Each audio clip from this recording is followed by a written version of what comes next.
Attamoltanii ijoollee Oromoo, dargaggoo Oromoo,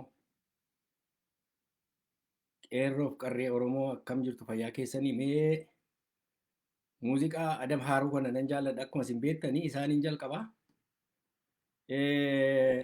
Har'a kan inni haasoo barbaadu haala amma keessa jirru fuuldurri keenya maal fakkaata isa jedhudha. Mee kanaan hin jalqaba.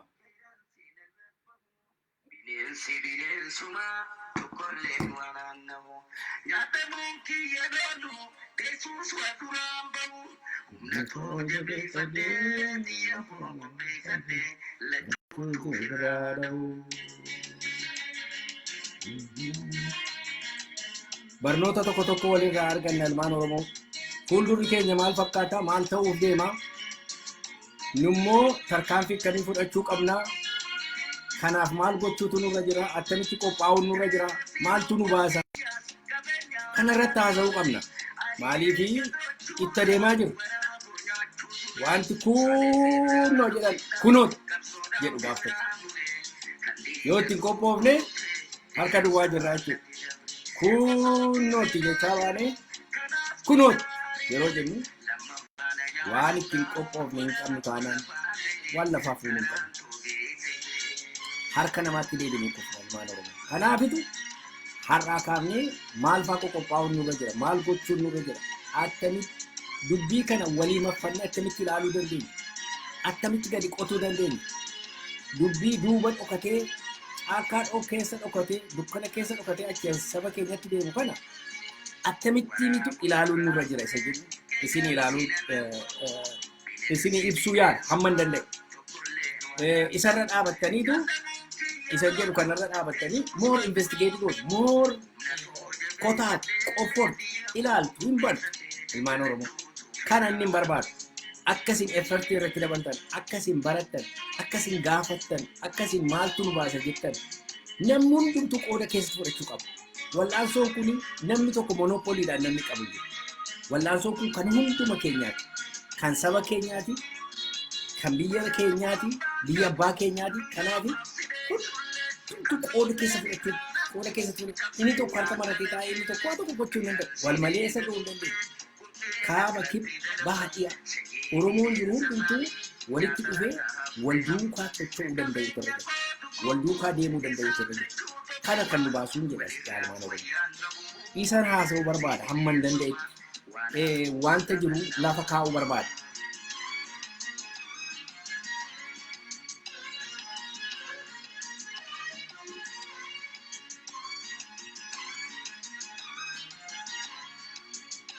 Manna bashaat taraa nutti darbuu barbaaddi. Dabaree nutti dabartii jedha Adam Haaruu.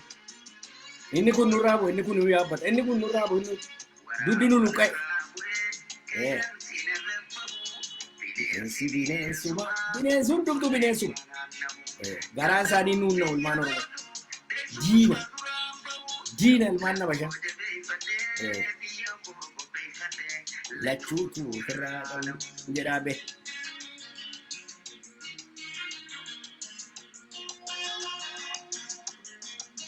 Warri dhuftan baga nagaadhaan dhuftan ilmaan Oromoo sheerii godhaatii wanta kana itti adeemnee ilaalla. Seera ishee itti adeemnee seera ishee ilaalla.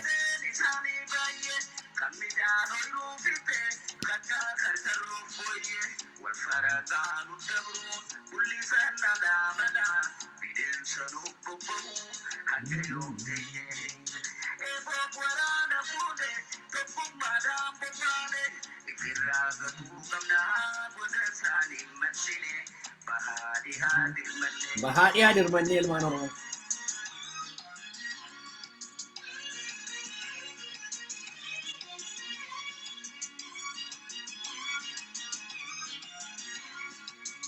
Hingaaga kana damaaruun ga'e gara haasaa kootiitti kan deebi'a. Ilmaan Oromoo baga nagaadhaan dhuftanii warri dhuftanii galata guddaa qabdu yeroo keessan laattanii dhaggeeffachuu dhufuu keessaniif galata guddaa qabdu ilmaan Oromoo. Har'a wanti dubbachuu barbaadu waan biyya sana keessatti deemaa jiruu fi egereen keenya maal fakkaata isa jedhudha. Isa kanan ilaaluu barbaada. Biyyi suni biyyi Itoophiyaa inni jedhamu suni akka amma jiru kanatti itti fufuu danda'amu itti fufuu hin danda'u inni jedhu trendiin jiru maal nutti agarsiisa? Trendiin jiru Itoophiyaa inni jedhamu suni dhumateeraaf akkuma hawwaa turre, impaayerri akkuma diigamaa ture, impaayerri gurguddaan akkuma jijjigaa ture, kunis hin tortoree machuurii godhee, hin tortoree keessaa roobee gargar caccabaa jira. Kuni deemsa saayinsiidha, daayilektiksiidha. Yeroo hundumaa wanti tokko hin guddataa, hin jaaraa, hin tortoraa, hin caccaba. Kanaafi kana hambisuu hin danda'u? No way. Namni tokko yoo hambisuu hin danda'u. Walitti suphuun hin danda'amaa? No way hin danda'amu. Kanaafi amma gaa humna lama gidduu wal'aansoo guddaa jira. Humna impaayera kana seevi gochuu jedhuu fi humna impaayera kana diigee walabummaa san labsachuu barbaadu gidduutti amma wal'aansoo guddaan kan deemaa jiru. Kan isin agartan diraamaan jiru, lolli jiru, ajjeechaan jiru, ari'atamuun jiru, hundumtuu maal inni humna lama gidduutti. Humni inni tokko impaayera sana jiraachise, impaayera sana wajjin jiraachuu. Humni tokko immoo impaayerri kun nun baafne, impaayerri kun nama nyaataadha, nama ajjeesa, reeppii godha, hin qalaa, hin duguugaa, hin saama. Kanaaf impaayerri kun dhumateera. Kanaafi elaa hallayyaatti gadagalu kan jiru jira. Humna kana lamaan gidduutti lola guddaatu jira ilmaan Oromoo. Isa kananii amma gaa mee haa ilaalu amma waan deemaa jiru. Oromooni waan baay'ee yaaleera. Walii wajjin jiraachuudhaaf araaraan, kadhaadhaan, gaaf lolaan waan baay'ee yaaleera hin danda'amu. Namoonni Oromoo keessaa dhalatan keessumatti gara lamaanuu warri walitti dhalatanii inni kaan saabotaajii godhu, inni kaan immoo araarsuu yaala, walitti suphuu yaala. Inni kunis hin danda'amu. Inni kunis hin danda'amu. Goobanoonni immoo horiidhaan bitaman isaanis waan baay'ee yaalan. Seevi gochuu hin dandeenye. Impaayerri kun jaareera, duufeera, qarqara hallayyaa gaheera, galagala. Inkubaa hin bittinnaa'a. Yeroo inni bittinnaa'u kana fagoo miti yeroon isaa. Oromoon qophii maalii qaba? Ilmaan Oromoo yeroo ihaadag dhufe sadarkaa tokkotti ceene. Maa inni kun federeeshin waan jedhamutu uumame. Federeeshiniin kuni sabaaf sablammiin mirga isaanii argatanii walitti dhufanii walii wajjin hojjechuu danda'u. Itoophiyaa kana itti fufsiisuun hin danda'amu. Itoophiyaa haaraa ijaaruun hin danda'amu. Itoophiyaa haaraa namni hundumtuu abjuu isa abjootan biyyi kuni biyya guddate Itoophiyaa wal jaallatu wal hammatu maaloodha jedhanii abjuu abjootan hin danda'amne innis. Maaliif isa tokkotu keessaa ol ba'ee paaworii hunduma isaayyuu sarpii godhee ofitti fudhateetu sabaaf sablammii kan biraa miidhee of jalatti cunqurseetu ekonomik paaworii qabate. Risoorsii kontiroolii godhe. Albuuda risoorsii Oromoo wanti oomishamu lafa jalarraa lafarraa kan oomishamu hunduma isaa harka isaa jala gashate. Taayitaa hunduma isaa harka jala gashate. Hin danda'amne. Egaa federaalizimiin sunis hin badaa jira, kufaa jira. Maal silaa kan hojjetu ture federaalizimii yookiin immoo konfedereeshinii ni jedhamu. Itoophiyaa sana walitti qabanii gara fuulduraatti itti fufsiisuudhaafi konfedereesii namni dhaga'uyyuu barbaadu jiru. Inni at least federaalizimii caalaa mirga sabaaf sablammii isa kennuudha. Wanti humni kan inni jiraatu sabaaf sablammii biraa. Federal governmentiin humna kan inni argatu sabaaf sablammii biraati. Humni isaa xiqqaadha federal governmentiin. Isa namni itti yaadeeyyuu hin jiru. Haa ta'uyyuu malee federeeshinii kanaanii takka deemamee federeeshiniin kun hin hojjenne amma laaffataa jira. Federeeshiniin kun osoo yeroo akkuma wayyaaneen biyyatti galteen federal powering forces federal forces warri jedhaman kun warri federeeshinii barbaadan kun dhuguma walitti dhufanii mootummaan kunis immoo karaa gadhiisee fi federeeshinii sana itti fufsiisuun danda'ameera ta'e maybe yeroo xiqqoodhaaf itti fufuun hin danda'ama ture. Osoo immoo more demokraatii taanaa more waanii kana dirree siyaasaa bal'ifna jedhanii confederacy mayyuu jedhanii okay confederation namni hundumtuu mootummaa mataa isaatii ijaarratu federaal gaavarnamentiini akkuma koordineetarii taa jiraatutu jedhameera ta'e inni immoo isa caalu inni kunis hin danda'amu. Inni kunis hin danda'amu. Maaliif dadhabame? Warra Itoophiyaa kana walitti cabsinee cafaqnee jiraachifna jedhantu aangoo fudhate. Warra miniliktu moo'e. Warra miniliktu mooraa minilik sana gad. Isaantu moo'e. Kanaaf hin danda'amu. Kanaaf egaa amma maaltu jira? Wanti federeeshin jedhamu kunis dukkanaa'aa dhufe. Eebii gochaa dhufe. Badaa dhufe. Irroodii gochaa dhufe. Irraa haqamaa dhufe federeeshiniinis. Konfedereeshin inni jedhamus haqamaa dhufe. Amma Oromooni filannoo samaayin. Oromooni jaallates jibbesi walabummaa duwwaa ta'e filannoon Oromoodhaaf hafe. Walabummaa duwwaatti hafe Oromoon. Walabummaa duwwaatti hafe. Kanaaf mee ilmaan Oromoo ilaa warri Habashaa wajjin jiraachuu dandeenya. Warri walammachuu dandeenya. Wal dhungachuu dandeenya. Walii wajjin jiraachuu dandeenya. Oromoon garaa bal'ata. Oromoon hammataadha.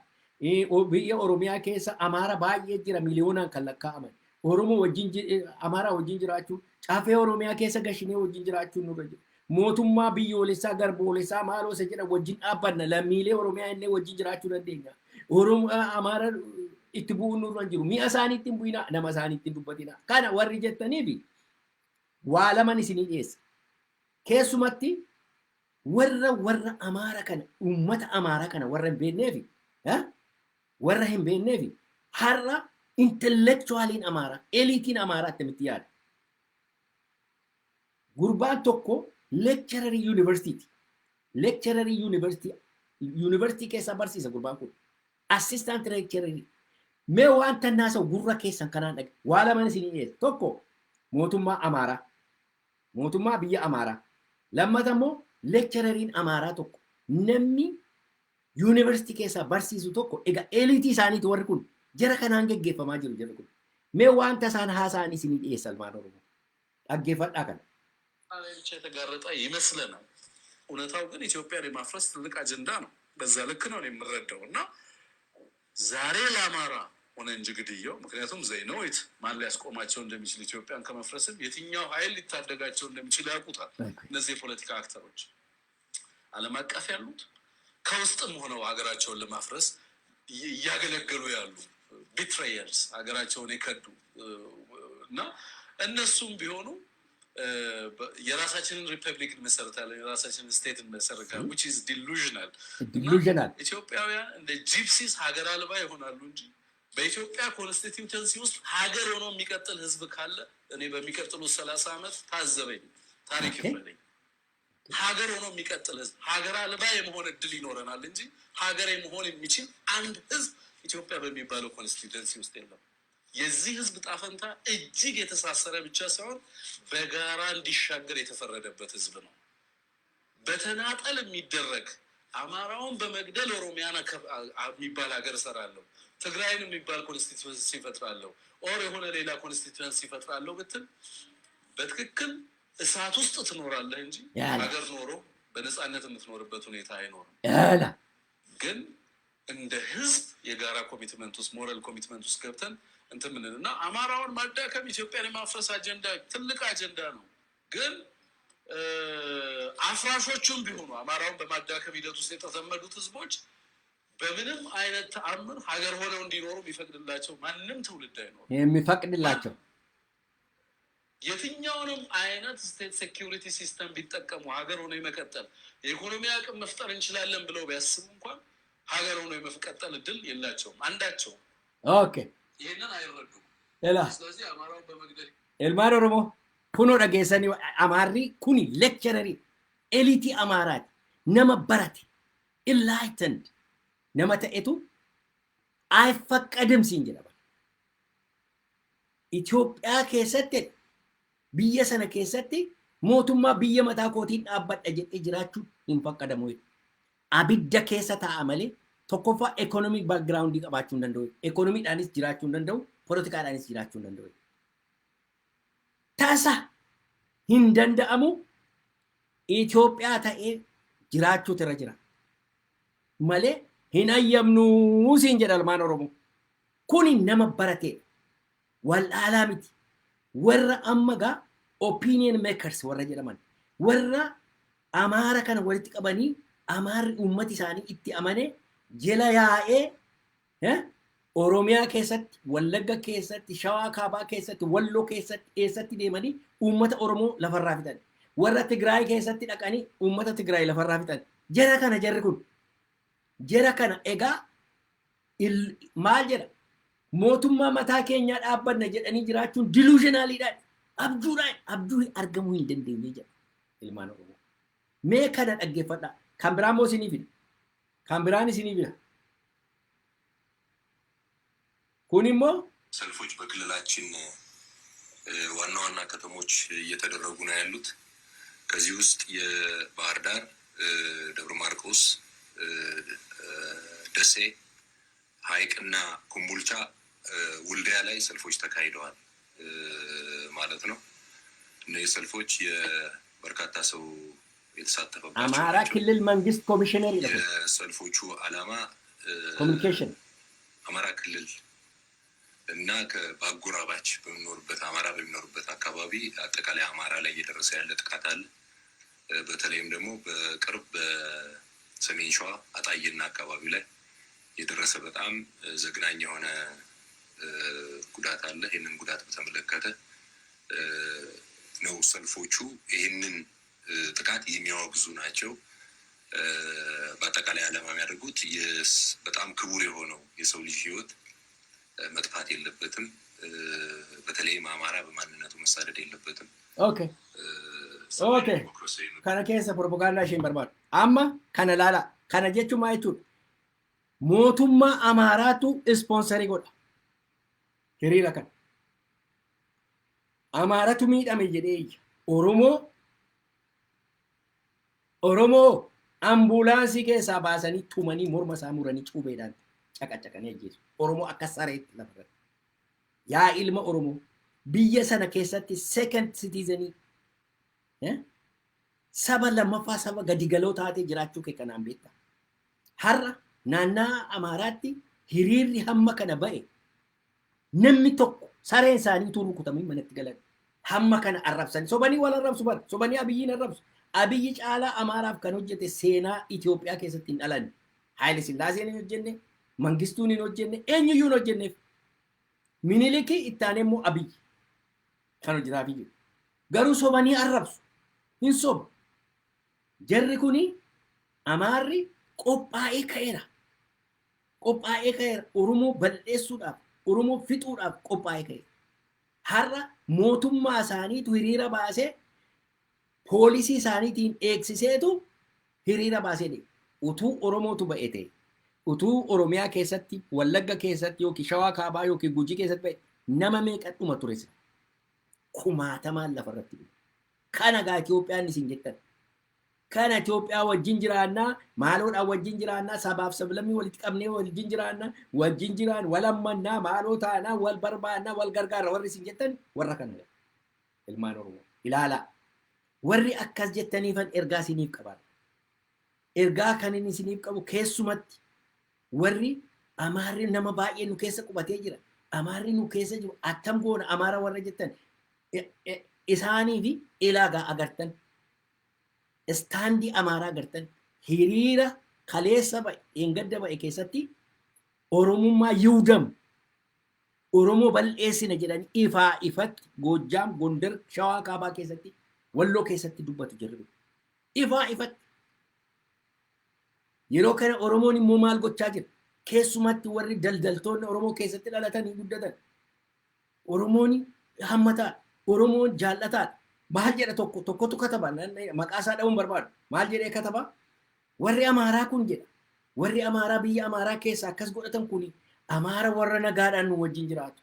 Warra nagaadhaan nu wajjin wal fuudhee wal hammatee jiraatutti akka nuyi garaan keenya nu madaa'u nu gochaa jiru.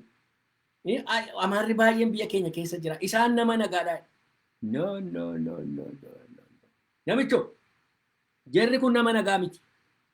Engadda dhaggeeffatteettaa? Wallagga bubbee dabbasoo yookiin bubbee jedhamu karaa noolee kaabbaa keessatti namni dhalate Amaara achitti dhalatee guddate. ani wallagga amaaraadha amaara wallaggaati an jedhee dubbata. Mana amantaa kiristaanaa keessatti ortodoksii keessatti qawwee walitti qabaa jirra. Meeshaa walitti qabaa jirra. Biyya Oromiyaa keessa lafa Oromiyaa irratti ortodoksii mana ortodoksii mana amantaa ortodoksii keessatti qawweedhaaf xiyyiitiidhaaf shugguxiidhaaf meeshaatu walitti guuramaa jira. Isaan kana gaa inni itti nagaadha ittiin jettu namicho. Jarri kun nagaa mini bara.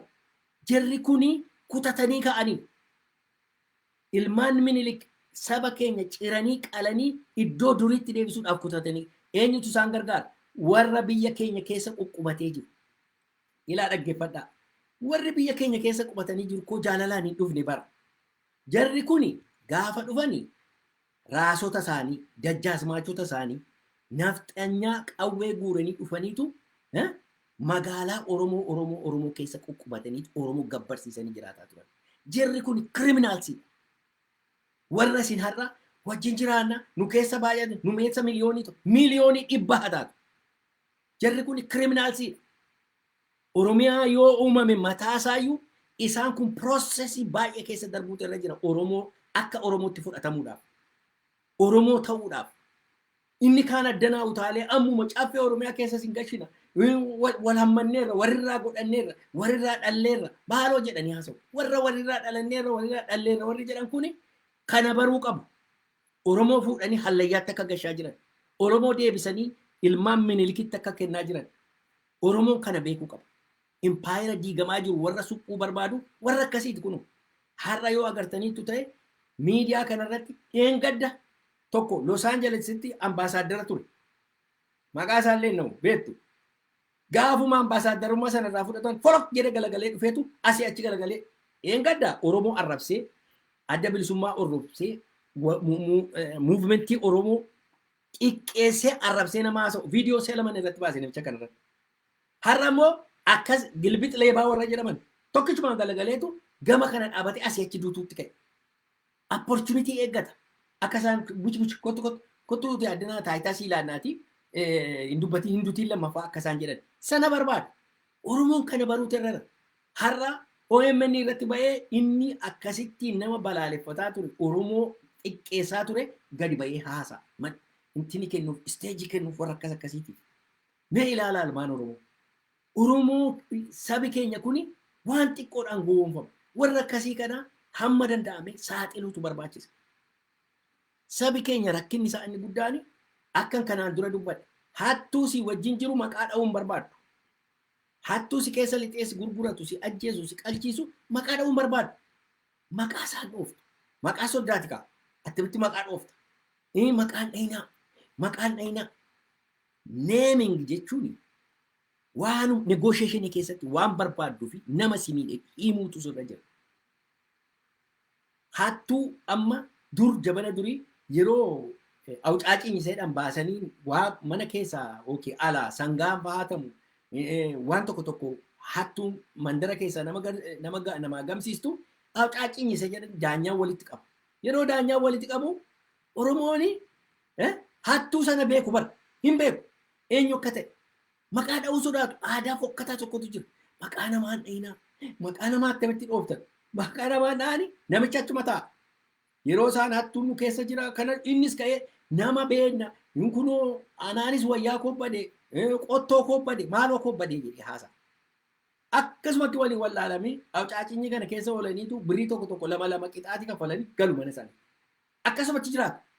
Namni sun no beenna namicha kana hattuun kana evidensii kana jira kanaan dura kanaa qabanne hin jedhan. Kanatu aadeeffame saba keenya keessatti. Abalu jechuutu sodaatama. Yeroo nuyi dubbannu nurratti duulu. Agartee aadaa fokkataa inni jedhu kana gaa. Amma dheengadda marrootu leencoo lataa jedhee haasa'e. Gaarii haasa'eeti. Gaarii haasa'e tuulaniitu. Nama hattuudhaa. Waboon kuni booji'amtuudha. Wayyaa kana eessaa fidde hinatte moo eessaa fidde namatu namaaf hojjetti jedhee nama gadi ba'ee haasa'etu maqaa namaallee dha'uun gadheedha. Inni jedhe sodaanne bara. Waan marroon kana jedheefitu Maaliif akka dubbata marroon jedhanii haasawu? Ani baay'isii banni dinqaa jira waa'ee marroon. Maal akka isaan barbaadan naan galu. Inumayyuu hin xiqqeesse warra achitti galtee galtuuf hattuu warra firfaarii funaannatu tokko tokko ishee kanaan dura kana booddee maqaa baasee maqaa ishee dhawutu irra jira marroon. Warri lagaa loltu akka jirutti maqaa isaanii tokko tokko lafa kaa'uu qabu. Maanni maqaa soddaatii maaliif dhossina warra nu hataa jiru? Inumayyuu gana firdi isaanii fudhachuutu irra jira. Dhiiga meeqatu harka isaanii keessa jira. Nama meeqadhuun amma yeroo waa'ee goototaa ayyaaneffamu. Isaanis gadi bayanii ayyaanessan qalchiisanii ajjeesisanii harka lafa jalaatiin ficcisiisaniitu gadi ba'anii ayyaana goototaa ayyaana likki akka amma isinitti hattuudhuma warra nama keessa teessee hattee gadi baatee haasoftu kanatu akkasumatu nu keessa taa'anii akka sa'aatti nu lakkaa'anii nu sa'a isaanii gadi ba'anii nu wajjin dhaabatanii ayyaanessu. Inni bukkee dhaabatu haa maalati kaampiitti gashitee ijoolleen ficcisiifne deemina biraa hin jedhu wajjima dhaabateetu ayyaanessu. Waan akkasii kana dammaquun nurra jira. Aggressiivili hojjechuun nurra jira jedhan. Egaa kan biraani kan hin jechuu barbaadu amma impaayirri kun diigamaa jira almaan Oromoo. Nuyi walabummaatti adeemaa jirra. Walabummaatti adeemuun kuni jaallannes jibbines heenuma itti adeemna. Xixiqqiyyu bo'oo lama qottaa jedhe namichi saree camadeedha.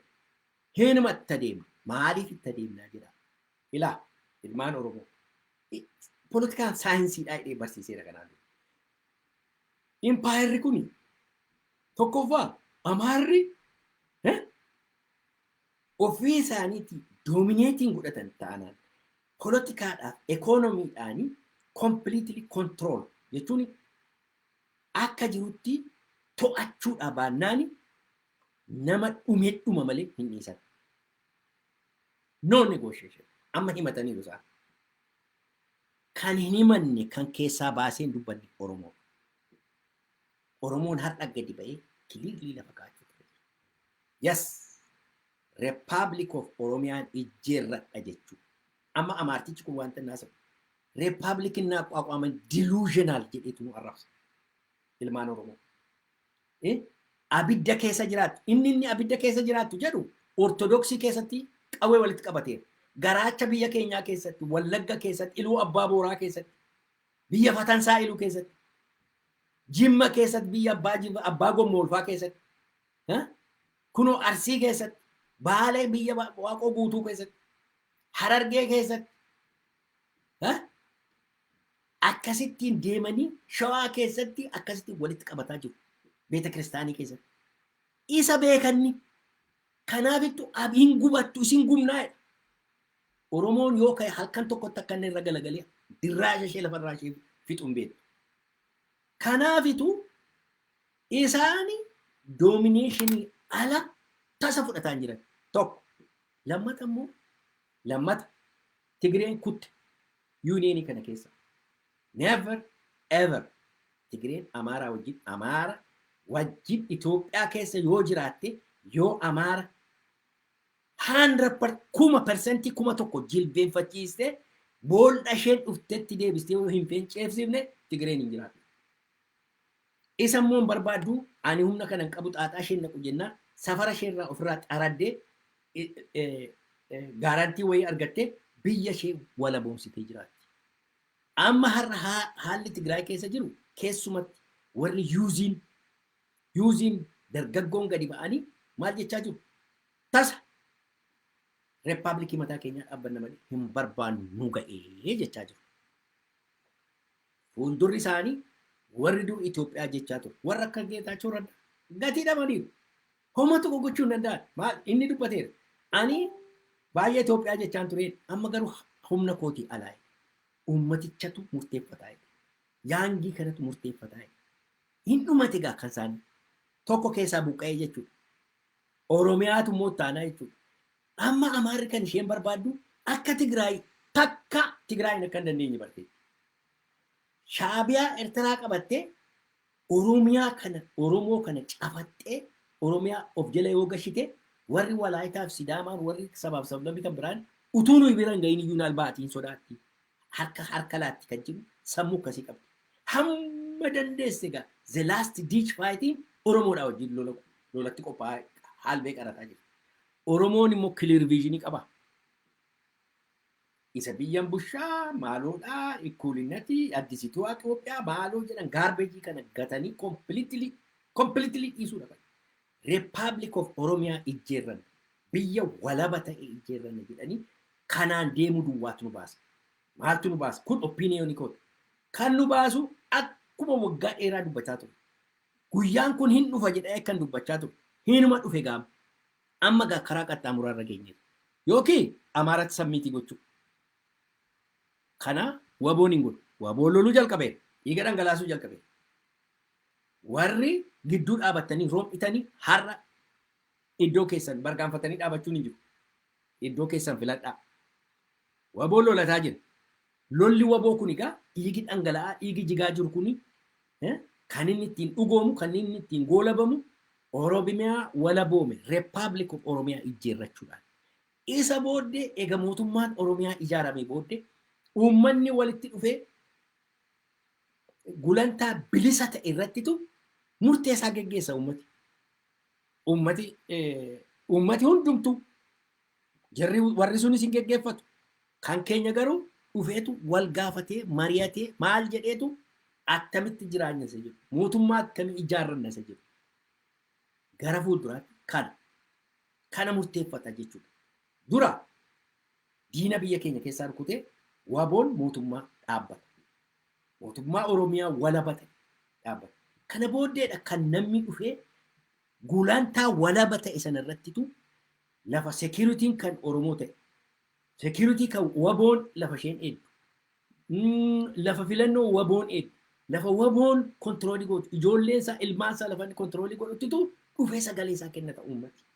Gaafa sana namni qawweetti qabu hin jiru. Namni garafu hin jiru. Namni ari'u hin jiru. Sirbaa dhufeetu elaa nuyi Itoophiyaa waan jedhan kana barbaadu. Egaa ani positioning koo akka kaadireetti gaafa sana akka nama waboo gargaaruutu waboo wajjin dhaabatuutti yookiin akka nama kophaa dhaabatuutti isa ta'u kan hin jedhu kan nu baasu walabummaa qofa. Amaara Habashaadha wajjin jiraachuu hin dandeenyu jedheen hamma danda'an irratti hojjedhaa jechuudha. Hundumtuu gaafa sana ajendaa isaa dhiyeeffatee uummata isaatti himata. Uummanni isaa kan barbaade keessaa filataa jechuudha. Gaafa walaboome kana godha. Har'a miti ilmaan Oromoo. Har'a abjuu haasa'uudha. Amaarri waa isheen jechaa jirtu. Isin gumna isin fidha malee nu jalaan baatanii jedhee Profeesarii Yuunivarsiitii taasisaa jira ilmaan Oromoo. Kan attamitti ilaaltaadha. Tokko kan. Maa inni walabummaa jechuun? Walabummaa jechuu kanan isin ibsu barbaada. Walabummaa jechuun politikaadhaan bilisa ba'uu completely independent ta'u. Political power fudhachuu tokko. Lammata immoo economic power jechuun humna ekonomiidhaa ooni gochuu. Albuudaa reesoorsii lafaa ba'u. Lafarraa ba'u. Lafa keessaa ba'u. Lafarraa kan oomishamu. Lafa jalaa kan oomishamu. Hundumaa irratti Oromoota irratti murteessaa jechuudha. Kun ilaa ilmaan Oromoo differensii guddaa qaba. Ilaa warri kapitaalistiin kun warri niyookons jedhan warri global ekonomii kana geggeessina jedhanii akkasittiinitu uummata Habashaa uummata Afrikaa kana shawwadanii akka ittiin nyaatanii nama jala gashanii garboomsanii hambisan. Kanaaf Mandeellaa waa isaan godhan ilaalaa. Yeroo inni hiikamu kaarpeetii red carpet minxaafii diimaa jala afanii taayitaa poolitikaa kennanii fi yeroo akkas galagalu ekonomii sana jalaa mulluc godhanii saamanii isa kaan Awurooppaatti naqatanii isa kaan immoo warra garaadhaaf bitamte bifshee gurraacha ta'e masammuu isaanii warra adii ta'e irra kakkaatan. Mandeellaan yeroo galagalu waa tokko hin jiru. Uummati isaa iddoo sanatti deebi'ee kufe Mandeellaa gadi ba'anii abaarutti ka'an. Osoo kana gochuu baate yeroo sana dafee ekonomiis poolitikaas kan keenya anatu fudhata jedhee nama isaa gashatee risoorsii kana kontiroolii godhe gumuruka kontiroolii godhe isa boolla keessaa bahu isa alaa oomishamu hunduma isaa faabrikaa kana hunduma isaa naashinaalaayizii godhe humna gurraachaatiin eegeera ta'e risoorsii kana birookiraasii kana keessa birookiraasii achitti waggaa meeqa ijaarame sana diigee birookiraasii gurraachaa ijaareera ta'e kun gurraachaaf darbe jechuudha. Har'as immoo waanuma akkasiiti. Amma waa'ee negotiation waa'ee nagaadhaan haasa'u yeroo jennu yeroo hundumaa Oromoon kan inni ilaalu political taayitaa argachuu duwwaa isaa ilaala. Economic freedom argachuu isaa hin ilaalu. Oromoodhaaf kan barbaachisu economiidha inni jalqaba. Ittaaneeti politikaan. Maaliif har'a Amaarri biyya sana keessatti birookiraasii mootummaa caasaa mootummaa waggaa 150 ijaarame qaba. Biyya alaatii wajjin communication isaan qaban kubbaa ga'e hamma World Bank hamma International Monetary Fund hamma mootummaa gurguddaa kanaa wajjin wal baruutti waggaadhaa generation after generation after generation biyya kana keessatti caasaa diriirfatanii. Oromoon kanan qabu. Agartanii faabrikaa gurguddaa kan qabu isaan export import kan qabu isaan bourgeois Oromoo ari'ameera qalameera. Dinquudha yaasiin tolereetii gochuu dadhabanii biyya ari'an ilmaan Oromoo. Mee ilaalaa har'a nama isaanii jilbeenfate nama 100% itti amanan duwwaadhaatti horii kennu. Bourgeois Oromoo sooressi Oromoo guddachuu hin dandeenye. Kanaafitu bilisummaan nu barbaachise. Kanaafitu ekonomiidhaan moo nu barbaachise. Oromoon jalqaba kan inni godhu faabrikaa ishee, birookiraasii ishee, kumurukii ishee, security ishee, foreign quunnamtii biyya alaa, international donorsiidhaa wajjin, biyya garaagaraatii wajjin ofii isaatiitu itti darbee birookiraasii sana diigee birookiraasii mataa isaatii ijaarrachuu tureera Oromoon. Waan badee badu malee birookiraasii mataa isaatii ijaarrate mootummaa mataa isaatii biyya Oromiyaa keessatti mootummaa waboon ijaarutu kontiroolii gochuu qaba. Foreign ministeerii haa ta'u, difeensii haa ta'u, security haa ta'u, waan barbaade haa ta'u, isaatu Oromiyaa keessa waan jiru kontiroolii godhata. Kana booddee biyya alaatii wajjin quunnamtii godhata. Utuun jaallatiin quunnamtii godhu risoorsii dhaqabna nu. Akkasumaalee Ayirlaandii miti.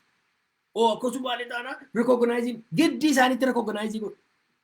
Utuu hin jaallatin nama miliyoonii 100 cufuu hin danda'an. World community hin danda'an. Garuu kan isaan godhanii dafaniitu nama nu keessaa bitachuu yaalu.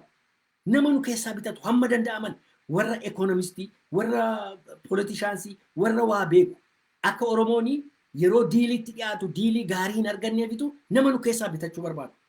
Isa kanarratti warri kana ijaaru waboon of eeggachuu qabu. Nama saba isaatiif dhaabate, nama saba isaatiif dhiigu diiliitti dhiyeessa. Yeroo diiliin ta'u yeroo karaa ekonomiidha, World Bankiidha wajjin, International Monetary Fund wajjin, International Donors, International Government, Communication qabu hunduu isaa bottleneck ishee hudhaa ishee kokkee ishee qabachuu irra waboon. Isa booddee mootummaan keenya eega ijaarame booddee ilaa security keenya eega eessinni booddee Finfinnee keessa kutaaraa qoshaashaa kana kadhattuu habashaa kana eega ariine booddee kana booddee abbaa fedhee wajjin teenyaa haasa'uu dandeenya. Abbaa fedhee wajjin teenyaa haasa'uu dandeenya. Wabooni kan inni gochuu danda'u Republic of Oromiyaan hamma ijaaramu biyyi walaba ta'e hamma ijaaramutti deemuu danda'u dura jira. Biyyi walaba ta'u gaafa ijaarame amma dhiyoo kana namni tokko waraqaa tokko barreessee dhiyeessaa ture. Isiniin dhiyeessaa darratti waraqaa kana. Oromiyaan har'a yoo bilisoome waggaa 10 booddee maaltu ta'a kan jedhudha. Waggaa 10 booddee osoo Amaarri hin jirre, Tigireen hin jirre, warri kan biraan kun hin jirre, Oromiyaan qophaa isaatti risoorsii mataa isaatiin qabuuni biyya miidil kilaasiin itti guddate tokko ta'a. Akka Awurooppaadha, akka East Euroopidha. Sadarkaa sanatti ga'a waggaa 10 keessatti Oromiyaan. Risoorsii san distribution wealth distribution of wealthiin kuni ummati Oromoo mana barumsaa argate, karaa gaarii argate, eerpoortii gaarii argate, biyya gaarii biyya warqee afamee fi hospitaalatti mana barumsaa bilaash goma tokko tun kaffalini akkasittiin argata ture risoorsii isaa ofii isaatiin itti bahe. Isa ilmaanni habashaa waggaa meeqa keessaa guurtee kuntaalaa warqee guurtee gurgurattee Oromoon kadhattuu ta'e. advaanteejii nuyi qabnu hammana hin jedhamu utuu biyya walabata ijaarranne. Ji'a lama ji'a sadii keessattitu differensii guddaa arga ture Oromoon. Ijoollee mar'umaan isaa keessaa baatiin ijoollee jinuinii kana mootummaan utuu ijaarame waan akkasii dhalata ture ilmaan Oromoo. Kanaaf ani kanin insisti godhu ilaa impaayirri kun diigameera kufuu isaati dhumateera hafaan jiru. Garuu egaa impaayirri kun hin diigama ta'e to the fullest hamma dhumaatti deemne mootummaa mataa keenyaa ijaarranne jara kana wajjin ma'assalaam nagaadhaan jiraata. Nagaadhaan hin jiraattanii mee dhuftee amokkortu qaba. Mee wallaggaa dhuftu. Mee shawaa kaabaa haadhattu qaba. Mee gujii haadhattu qaba. Goraadee ishee fudhattee akaakisa xiyyiitiin lama sadii adda ishee keessa ruubusan lafa isheen beektu dhuunfaa baqatti. Saseen sobdee asirratti bookkiftu isinitti fakkaate. Biyya namaa dhattee biyya namaatti albaati. Waan akkasii hin jiru. Warra akkasiitiif fuulan kennina. Kan kanammoo kan nu gochisiise warra nu keessatti dhalatte diqaalota OPDO warra nu keessatti dhalatte Amaarri biyya keenya keessa baay'eedha miliyoonii 40 ta'u maaloo ta'u miliyoonii 30 ta'u Oromoon immoo meeqa ta'u ree? Inni kaan immoo lammiilee Oromiyaatii wajjin mootummaa dhaabbanne.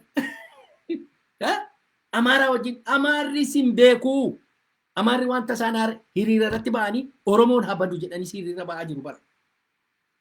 Inni biyya Oromiyaa keessa jiru immoo harka lafa jalaatiin Oromoo bal'eessuudhaaf meeshaa walitti qabataa jirraa jedhee afaan isaatiin dubbata ilmaan Oromoo. Kana hunduma isaa walitti qabdanii yeroo ilaaltanii ilmaan Oromoo kan nu baasu mootummaa mataa keenya waboon kan ijaaru naashinaalistoonni kan isaan ijaaran fedhii Oromoo kan ba'uu danda'u Republic of Oromiyaa yoo ijaarame qofa. Kanaa gadi ilaa eliitii ala kanaa ilaala afaanuma keessaa yeroo ba'u waa'ee Oromoo osoo hin fixin waa'ee sabaaf sablammii haasa. Jaldeessatu qoraattiin nannasaa nyaata. Eessa keessaa sii baafnu jennaan isa hudduu koo keessaa naa baasaa isa hudduu isaatti gale. Hudduu isaa wawwaraan isa qoraatti gaafa irraa baasan taa'eetu isa kan biraan ofirraa baafadhaa. Mee jalqaba isa kan keenyaa haasoo. Jalqaba isa kan keenyaa haa fixannu ilmaan Oromoo. Kanan isiniin jedhaa isinitti hin baay'isee har'aa. Kanaafi impaayirri jigaa jira. Kan nu baasu Independent Republic of Oromiyaa dhaabbachuudha. Kanarratti jabaachuudha. Kana godhachuudha. Kan nu baasu kanuma. Kanaafi jabaadhaa himmoona waan tokko solushiniin keenya Independent Republic of Oromiyaadha. Isaa ala waa tokko gochuu hin danda'amu. Ilaa isaanumatti nu dhiibaa jira. Utuu Oromoon inni kaan hin jedhu utuma cinqa waadha manaa koo ijoollee koo baanoo fuudhee walammannee maal utuma jedhu hinuma dhiiba. Hinuma dhiiba maarra. Hinuma si dhiiba. Hinuma dhiiba. Hallayyaatti gaafa si gashuuf jedhu itti galagaltee falatta. Sadarkaa kana geessee dhagaa. Ati hallayyaatti galtee Amaara jalatti kubuumoo? Ofirratti galagaltee falattee karaa kee bal'ifattee biyya mataa keetii uummachuudha. Jaancharii kanarra geesseetta ilma Oromoo. Bira geesseetta xiqqoo si'a jabaadha muradha kan si baasu kana duwwaadha himmoon jabaadha.